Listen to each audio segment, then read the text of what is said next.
Sunday special plain குஸ்கா பண்ணுறது எப்படி அப்படிங்கிறத பார்க்க போகிறோம். அதுக்கு தேவையான பொருள் எல்லாம் ரெடி பண்ணி வச்சுருக்கேன்.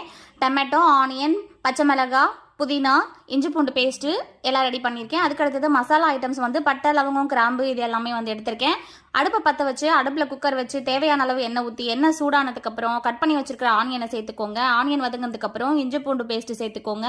இஞ்சி பூண்டு பேஸ்ட்டு பச்சை வாசனை போனதுக்கப்புறம் தக்காளி, பச்சை மிளகாய், புதினா, கொஞ்சமாக மஞ்சத்தூள் இதெல்லாம் சேர்த்து நல்லா வதக்கிக்கோங்க.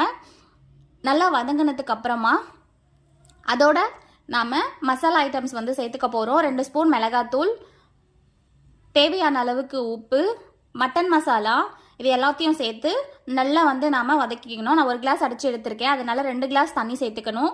2 கிளாஸ் வந்து தண்ணி சேர்த்து தண்ணியை வந்து நல்லா கொதிக்க விடுங்க. தண்ணி கொதிச்சதுக்கப்புறம் நாம் கழுவி எடுத்து வச்சுருக்கிற அரிசியை வந்து சேர்த்துக்கோங்க. அரிசியை சேர்த்து ஒரு 2 விசில் வர வரைக்கும் குக்கரில் வச்சு எடுத்துக்கோங்க. பக்கத்தில் வந்து நான் முட்டை வேக வைக்க போகிறேன். 4 பேர் இருக்கும் அப்படின்றதுனால 4 முட்டை வேக வைக்க போகிறேன்.